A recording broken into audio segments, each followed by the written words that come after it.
वह सब कुछ करो जो तुम्हें करना है, लेकिन लालच से नहीं, अहंकार से नहीं, वासना से नहीं, ईर्ष्या से नहीं, बल्कि प्रेम, करुणा, नम्रता और भक्ति के साथ। मैं सभी प्राणियों के हृदय में स्थित आत्मा हूँ। मैं सभी प्राणियों का आदि, मध्य और अंत भी हूँ। जो आप जो चाहते हैं उसके लिए नहीं लड़ते हैं, तो जो खोया उसके लिए मत रो। जो कुछ हुआ अच्छे के लिए हुआ। जो हो रहा है अच्छे के लिए हो रहा है। जो होगा वह भी अच्छे के लिए ही होगा। सत्य कभी नष्ट नहीं हो सकता। अच्छा करने से नहीं डरना चाहिए। ठंड या गर्मी, सुख या दर्द का अनुभव करें। ये अनुभव क्षणभंगुर है, वे आते हैं और जाते हैं। उन्हें धैर्यपूर्वक सहन करें। मैं हमेशा तुम्हारे साथ और तुम्हारे आसपास रहता है, चाहे तुम कुछ भी कर रहे हो। मन चंचल है, इसे और संयमित करना कठिन है, लेकिन यह अभ्यास से वश में हो जाता है।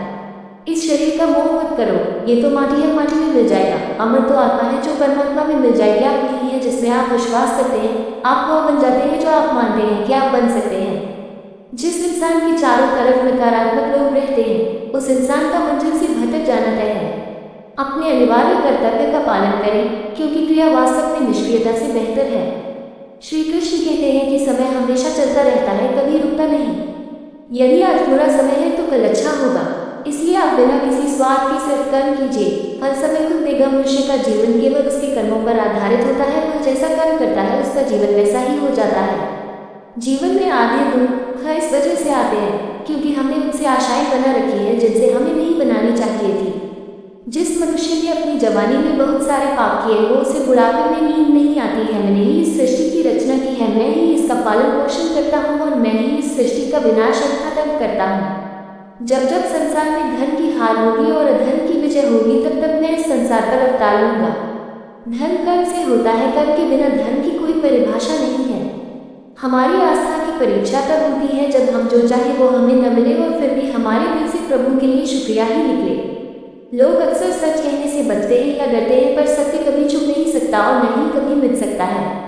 कितना भी छुपा लो, पर सच तो उजागर हो ही जाएगा। अहंकार से इंसान की प्रतिष्ठा, वंश, वैभव तीनों ही समाप्त हो जाते हैं। आत्मा अमर है, इसलिए मरने की चिंता कभी मत करो। आत्मा का अंतिम लक्ष्य परमात्मा से मिलन होता है। सत्य कभी भी नष्ट नहीं हो सकता। कर्म करो और फल की इच्छा मत करो। समय कभी किसी के लिए नहीं रुकता। व्यक्ति जो भी चाहे वह बन सकता है यदि वह विश्वास के साथ इच्छित वस्तु पर लगातार चिंतन करे। मन की हलचल, होश, सांस और भावनाओं के माध्यम से भगवान की शक्ति सदैव तुम्हारे साथ है। शांत रहने से सभी दुखों का अंत हो जाता है और शांत मन मनुष्य की बुद्धि को शीघ्र ही स्थिर करने में और परमात्मा से मिलन करने में सहायता करती है। जो बात सच पर आधारित होती है उसे कहने, करने और मानने से हमें कभी नहीं डरना चाहिए। प्रेम सदा ही माफी मांगना पसंद करता है और अहंकार सदा ही माफी सुनना पसंद करता है। एक बार किसी को माफ करके अच्छे बन जाओ, लेकिन दोबारा उसी इंसान पर कभी भरोसा करके बेवकूफ ना बनो। धन केवल हमें रास्ता दिखाता है, परंतु मंजिल तक तो कर नहीं पहुंचाता है। इंसान की इच्छा पूरी नहीं होती है तो उसका क्रोध बढ़ता है और उसकी इच्छा पूरी हो जाती है तो लोभ बढ़ता है। इसलिए जीवन की हर स्थिति में अपने धैर्य को बनाए रखें। जिस मनुष्य के चारों तरफ नकारात्मक ऊर्जा वाले लोग रहते हैं, उस मनुष्य का मंजिल से भटक जाना निश्चित है। आज यदि आपके दिन बुरे चल रहे हैं तो कल अवश्य ही अच्छा होगा। आप केवल निस्वार्थ भाव से अपना कर्म कीजिए। जो मार्ग ईश्वर ने आपके लिए खोला है उसे कभी भी कोई बंद नहीं कर सकता है। मनुष्य का जीवन केवल उसके कर्मों पर आधारित होता है। वह जैसा कर्म करता है उसका जीवन वैसा ही हो जाता है। जीवन में आदि दुख इस वजह से आते हैं क्योंकि हमने उनसे आशाएं बना रखी है जिनसे हमें नहीं बनानी चाहिए थी। जिस मनुष्य ने अपनी जवानी में बहुत सारे पाप किए वो उसे बुढ़ापे में नींद नहीं आती है। मनुष्य का अपने मन को नियंत्रित रखना किसी घोड़े के नवजात शिशु को नियंत्रण में रखना जितना कठिन कार्य होता है।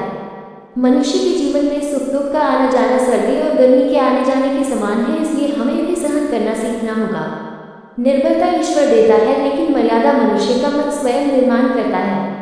जीवन में मनुष्य को अपनी वाणी को संयम में रखना चाहिए, क्योंकि वाणी से दिए हुए घाव कभी भी भरे नहीं जा सकते।